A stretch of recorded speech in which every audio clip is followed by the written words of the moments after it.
Hello, can you guys hear me?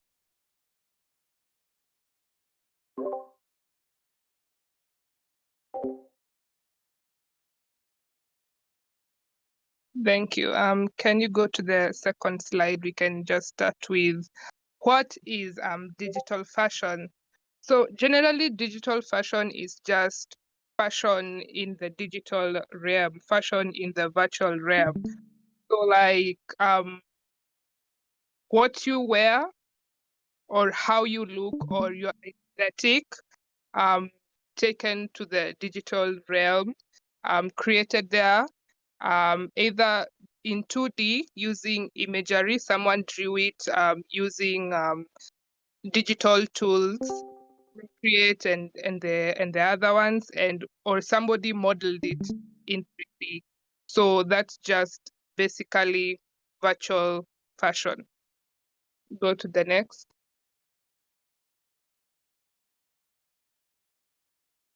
If you would like to use the PowerPoint, I posted the link on the messaging part. You can click the message. I posted the link there. You can use. So there are very many items you can own in the metaverse, and amongst them is digital fashion. And for most parts, you'll be seeing the words wearables, wearables, wearables, wearables. So wearables is what is used to refer to as digital fashion, or rather avatar customization inside of the metaverse. As you can see, you can own a lot of things, and there's a reason why I mentioned all these. To some point, most of these things that is owned in the digital fashion, in the digital realm, can contribute to their having a need to have wearables in the metaverse. So we can go to the next slide.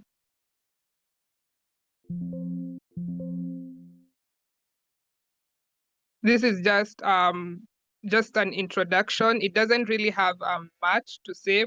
I think the bulk of the bad stuff is just right ahead. Can go to the next slide. So why do we have digital fashion, or why do we have wearables in the metaverse? So first of all, for personalization and self-expression, if you ever used a virtual world, if you have ever been gaming, you will see people, those companies or individuals who are selling these wearables or these skins. And if you've ever bought, you might be compelled to buy it because you like it, because it brings out maybe a part of you that you want. You want that specific wearable to represent a part of you in that digital realm.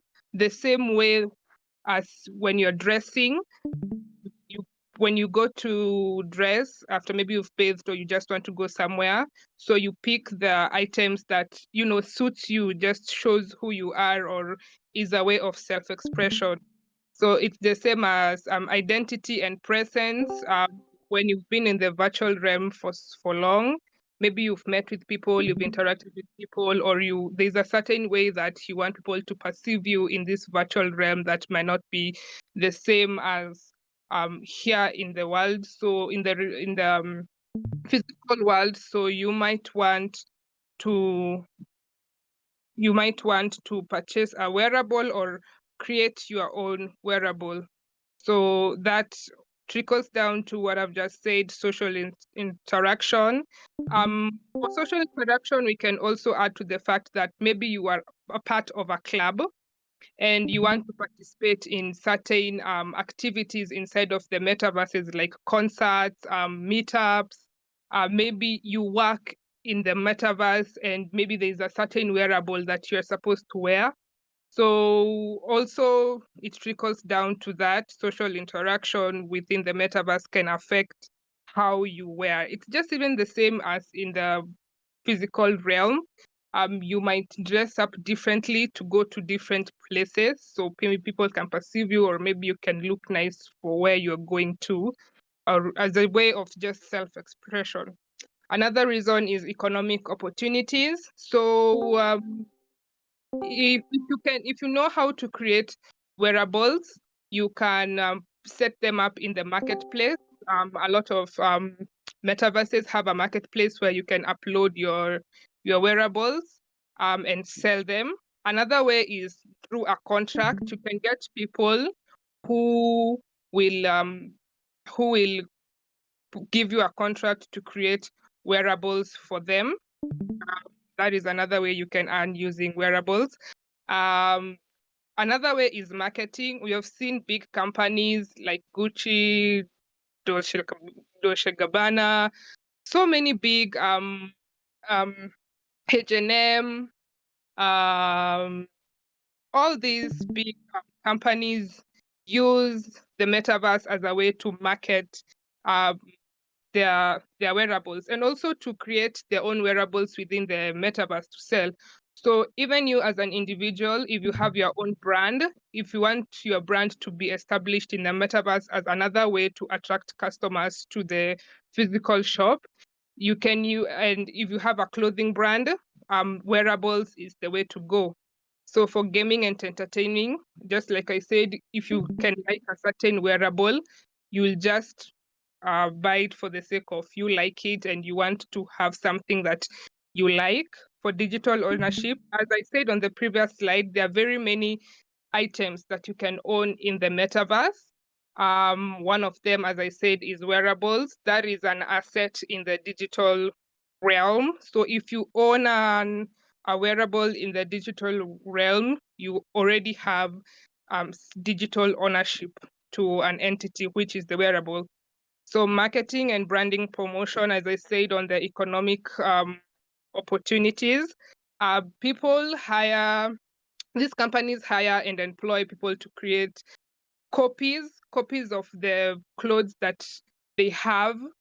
Maybe they're taking them to the fashion runway, maybe already they're there, maybe it's something in production. So they hire people to create so that when we have metaverse fashion weeks or digital fashion weeks, because they are there, it doesn't end with the Paris Fashion Week where you go physically and sit.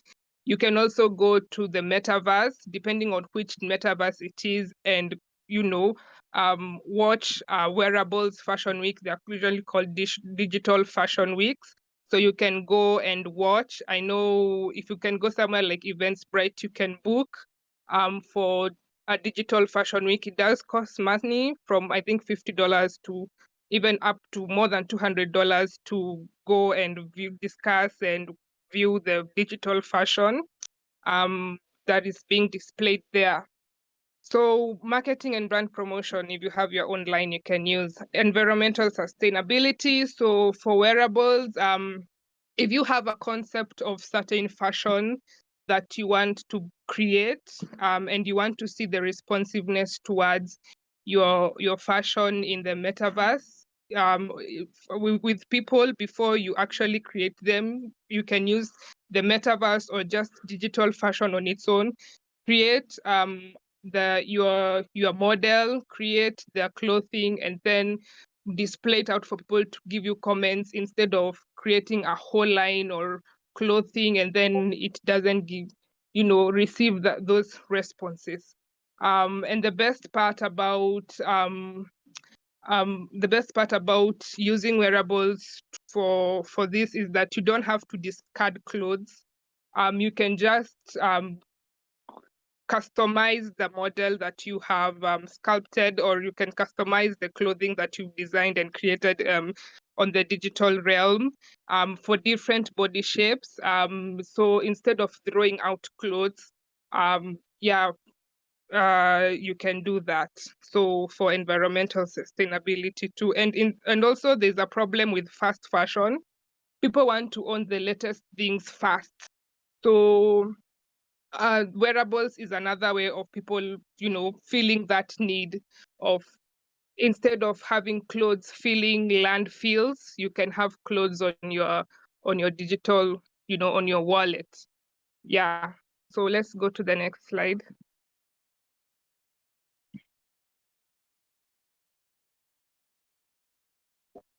So these are the metaverses whereby you can put up and sell fashion. As you can see, there are very many. For most of these metaverses, you can do just direct. You can go to their marketplace with your created with the model that you created or the fashion that you created, and then just upload your fashion there. For a few metaverses like spatial, there's an option of using a third party like Ready Player Me. Ready Player Me is a third party avatar avatar avatar creating a platform. They actually opened up recently that now you can be able to create your avatar and upload it to Ready Player Me. At the past, you had to do brand collaboration in order to put your piece in Ready Player Me, and then now take it to a metaverse like Spatial so that you can be able to use it there. Yeah. So maybe you can take a screenshot, or you can use the I've set it. You can view on the link that is on the chat. So the next slide.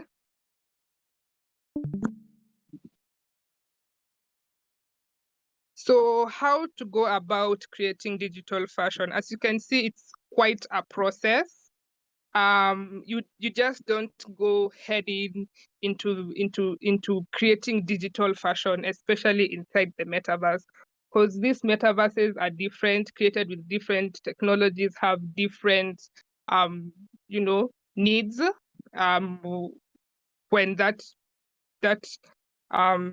metaverse was being created, we can have high poly meaning like you have those hyper realistic um metaverses, and you can have the low poly, which is a little less realistic because you have a little less resources to work with. Um, so stuff like that can affect how you create your digital fashion and place it in the metaverse, or what you want in a metaverse.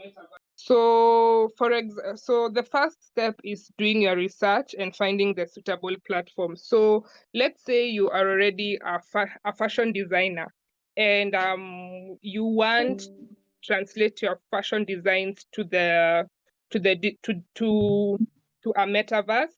The first thing you do is your research. Find a metaverse that fits your brand, or rather that fits your aesthetic or fits your artwork. That should be the first step when it comes to creating fashion in the metaverse, because you might want to create like a high poly or a hyper realistic model, but then you want to create it in Decentraland.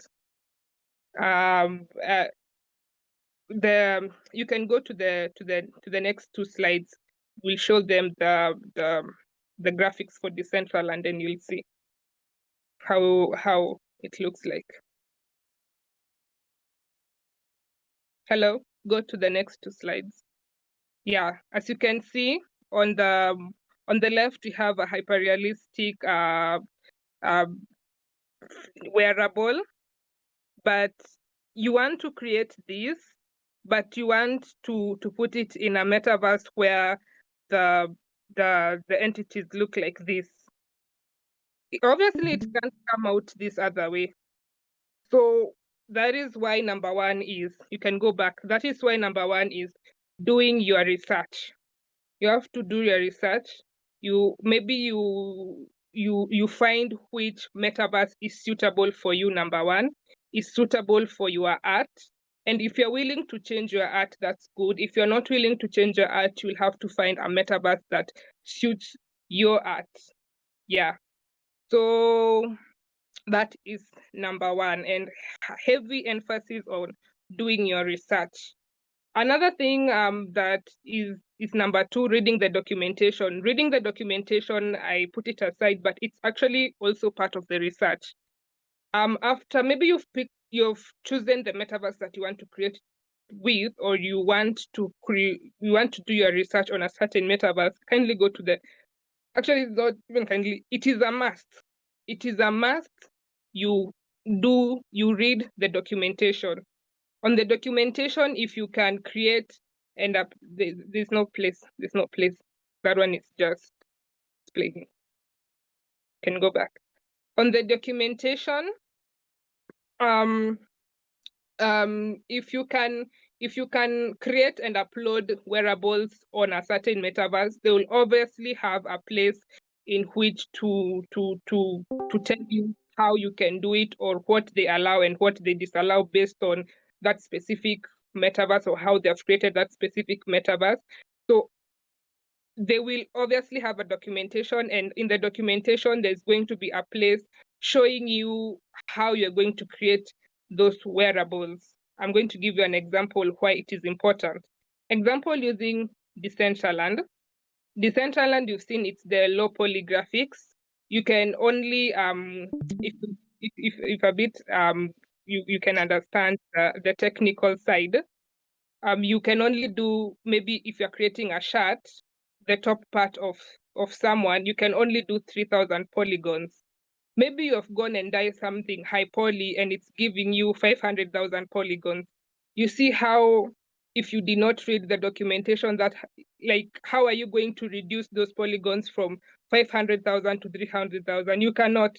You have to start afresh.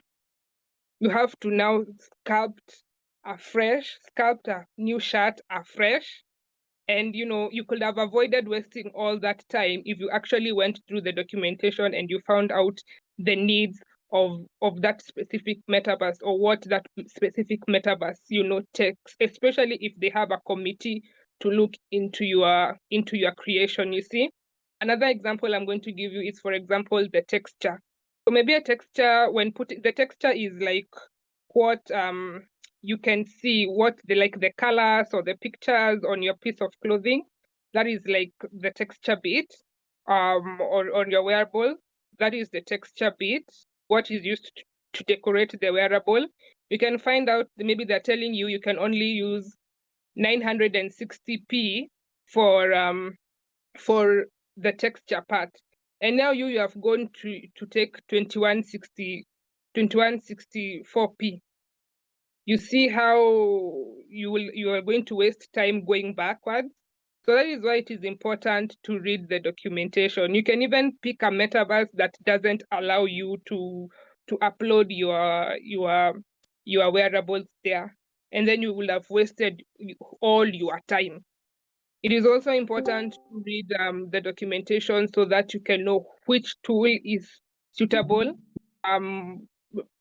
If you look at the tools that you have used, or if you have to look into a new tool to be able to create your wearable. So documentation, I'll emphasize. You'll rather do nothing else but just go through the documentation. It will make your life easier, and it will help stop you from wasting too much time when it comes to creating your wearables. So I'll emphasize documentation. Another thing is, now the third step is you choose or you create a design. So maybe you're already a designer and you have the design. If you can translate, maybe you had drawn something sophisticated and you can translate it into maybe a low poly or a high poly to fit whatever, that's great. If you cannot, if none of your designs fit and does not fit the metaverse, that the specific metaverse that you chose, you can decide to create a new design. So the first step is choosing a modeling tool.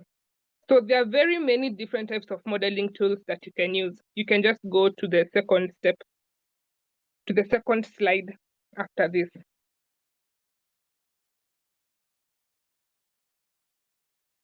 Hello. Yeah, this one. So we have, if you can see here, there are very many tools that you can use.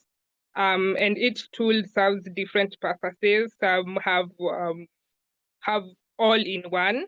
So for me personally, I like using Blender. I started with it and I've used it, and you can use it to create your avatar from scratch, especially if you are not like designing a piece of clothes, because they're highly sophisticated um uh highly sophisticated programs that you can use to design your wearable.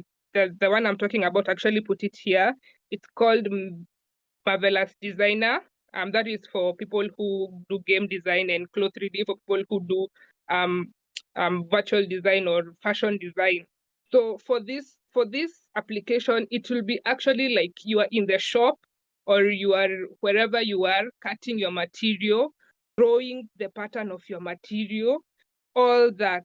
So, and then sewing, actual sewing, but now that one you'll have to pick an option for actual sewing. Like this is for people, it is much preferable for someone who has actually gone through design school, because it will be like dealing with the real deal. And now the clothing will drape as if it would drape on real life. It will flow on the body as if it would flow on real life. And this is high poly renders, something for like metaverses created in Unreal, and they have that high definition or poly rendering. So yeah. So for Blender, you can use when you're not creating for that high poly rendering, also Maya and ZBrush. So that is for the 3D modeling, as you can see. For the texturing and UV mapping, you can use Substance Painter and Photoshop. So as you can remember, as I told you, for texturing and UV mapping, it's just creating those customizations for your wearables, like maybe a picture you want to put over there, colors, maybe you even have some embroidery you want to put. So you can use both of these tools to do that. But as I said, some of these tools, for example, like Marvelous Designer and Clo 3D, they have all these things integrated. Also Blender, for what have you, they have all these things integrated. But if you want to do something more in-depth when it comes to texturing and UV mapping, you can use Substance Painter and Photoshop. It will make it easier and it will make it more sophisticated. For there are people who like to scan. Maybe you set a picture to the station and then it will scan for the avatar, and it will scan and now bring it on to the 3D. So examples are like Reality Capture and Agisoft Metaship. So you can go back to the other slide. So once you've read the documentation, you can actually get to know the tool that you can use. And then you can go to YouTube and you can do the tutorials over there. Yes. So upload to the platform. For some platforms, you can directly upload. They already have the way that they can get money back. You can directly upload, and then they will, maybe after you sell, they will take a percentage of what you sell. But for others, you have to pay directly before it's even reviewed. For example, with Decentraland, you have to pay $150 for each piece. I don't know if it's gone up. So yeah, you have to pay for that $150, and then it's taken to the committee, whereby they look for any problems with it, and then they tell you to fix whatever issue it is. And then on approval, they're now uploaded to the marketplace, and you can also it's uploaded to the marketplace. So there are metaverses where you don't necessarily need a curation committee and all that. You just upload your model. But the others, you have to go through a curation committee to ensure there's quality, and the others you have to pay to put whatever it is, whatever wearable it is you want. And also, before I can continue, if you have a Decentraland account, you can put your wallet over there so that you can receive a wearable. Yeah, so you can do that just right now. Just right now. It's either of these two, not the high poly one. These ones that I showed you for Decentraland. The first one is a spacesuit. I created it envisioning if an African lady went to space, and yeah. And the second one, I was imagining modern day fashion while fighting for independence. So hence the the cow texture. So yeah, so if you want one and you have a Decentraland account, kindly put your wallet and you will receive one. So let's go back and we can continue. We are almost done. So the next stage is set a price on the marketplace, or if you're setting a price, you can set it if you are uploading for people to use on your space. Let's say, for example, you rented a piece of land, or you some metaverses. In order for you to do anything on a piece of land, you have to either rent or buy. So maybe you bought and you created an experience there, and you want maybe people to wear to use a certain wearable when going to that specific plot. So you can just upload it there. You don't just can. It's okay not to put it on the marketplace. You can just put it there for people to use. Maybe you want people to look uniform. Maybe you created a digital school or a digital office, and you want people to virtual office, and you want people to use a certain wearable inside the office, you can do that. But if you're using it for commercial purposes, you can, and you want to sell it, you can set the price on the marketplace, and and then upload, and now the next stage is market and sell your wearables. Yes, your wearable will stay there, but it's up to you to market your wearable, whether you'll wear it and go tell people in places like concerts, in places like maybe Twitter, find communities, market your wearables, and tell people, I have some cool wearables, come and buy, and then sell your wearables and earn, if it was for the purpose of earning, or give them away if you just wanted to express your artistic feelings at the moment. I think it's worthwhile mentioning that for some wearables, it's not just wearables. For some wearables, some of these wearables, it doesn't end with you just having it on. Some wearables in different metaverses can give you access to certain, maybe like emotes. Maybe you bought wings. Maybe you bought some wearables which are wings, and because you have that on, you can access the flying emotes on the metaverses. Emotes are the movements that you do inside, these special movements that you do inside a metaverse. So you bought wings, you can be able to fly. You bought gumboots, now you can be able to walk on water, stuff like that. So at this point, still 4 minutes, but it's okay. That's just generally an overview and an introduction to digital fashion in the metaverse. Thanks, guys, for joining, and I hope you gained something.